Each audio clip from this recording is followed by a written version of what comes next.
Hello, everyone, and welcome back to English Nailed It, the podcast where we tackle real English, one practical topic at a time. I'm your host, Martha, and I'm so glad you've joined us. John, you look ready to dive into something practical. I really am, Martha, and hello to all our listeners. Today we're talking about something that is a daily reality for millions of English learners around the globe, navigating the workplace. Before we dive in, a quick but important request for all our wonderful listeners. If you're finding these tips useful, please do us a huge favor. Subscribe to our channel. English? Nailed it.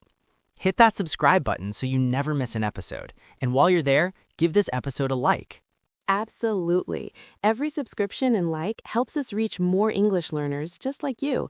By subscribing, you're not just supporting us, you're helping to build a community where we can all share and learn the most useful, practical tips for mastering English together.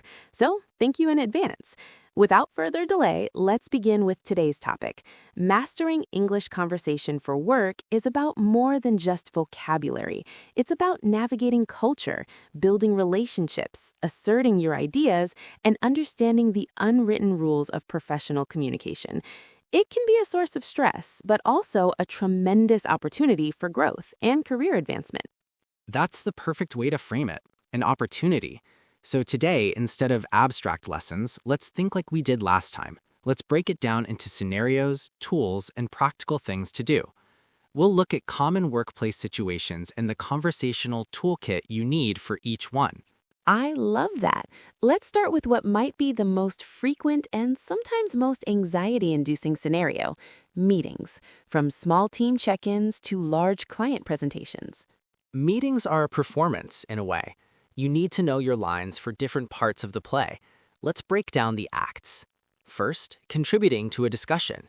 You have an idea, but how do you jump in smoothly?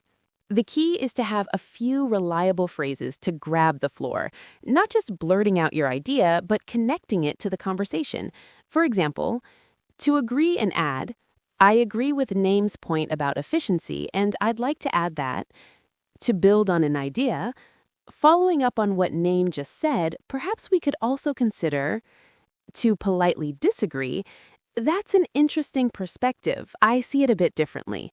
From my understanding, to ask for clarification, could you elaborate a bit on what you mean by streamline the process? The tool here is a bank of transitional phrases. Your thing to do is to listen to meetings, even TED Talks or business podcasts, and actively note down the phrases people use to transition between speakers and ideas. Excellent. Next act, giving updates or presenting information. This is about being clear, concise, and structured.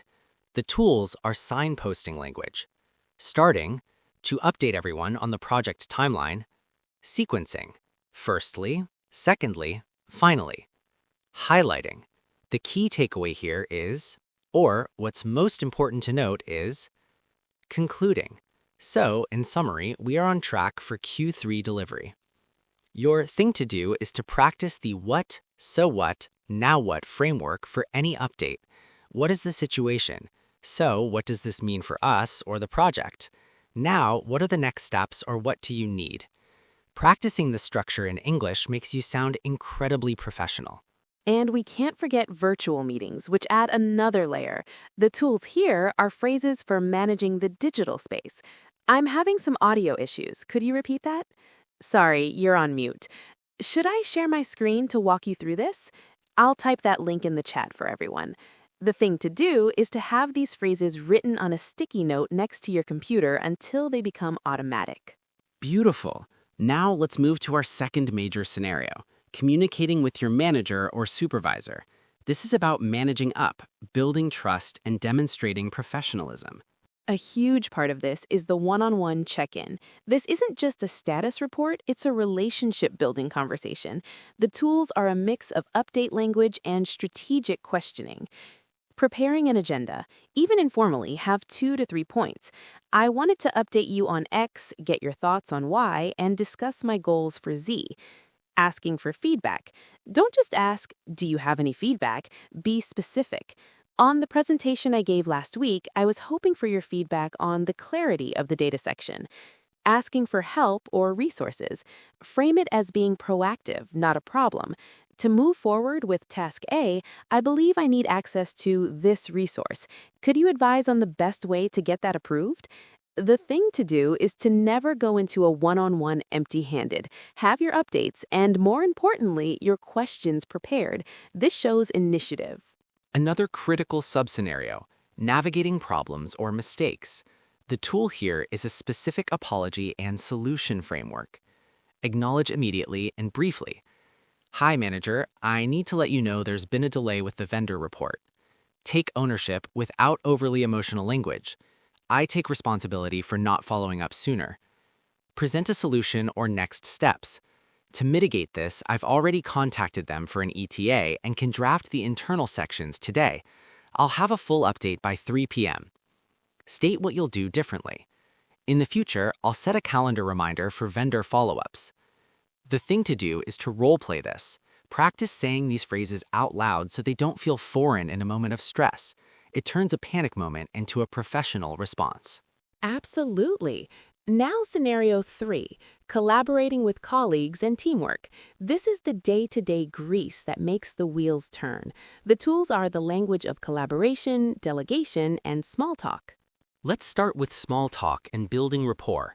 This isn't frivolous, it builds the social capital that makes hard conversations easier. Tools are open-ended questions and active listening phrases. How was your weekend? Or do you have any plans for the holiday? I saw your update on the marketing campaign. That was a great result. That's interesting. Tell me more. Or, right, I see what you mean. The thing to do is to prepare 3 safe and work-appropriate questions or comments each week: a show you watched, a non-controversial news event, or a comment on a shared work win. This builds connection. And then there's the practical collaboration, asking for help, offering help, clarifying tasks. Asking for help, I'm working on the financial model and could use a second pair of eyes on the assumptions. Do you have 10 minutes later? Offering help, I see you're swamped with the client emails. I can take care of drafting the standard responses if that helps. Clarifying deadlines, just to confirm, you need the first draft by EOD Thursday. Is that right? The tool here is clarity and proactive communication. The thing to do is always confirm next steps in writing after a verbal conversation, a quick Teams message or email saying, as discussed, I'll handle X and send it to you by Y.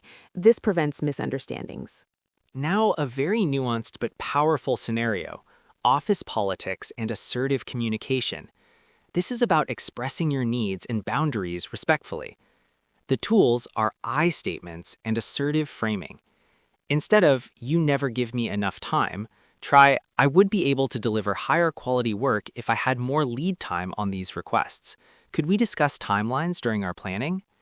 Instead of, that's not my job, try, my current focus is on completing Project A by the deadline. To take this on, I would need to discuss reprioritizing my tasks with manager. The thing to do is to rehearse.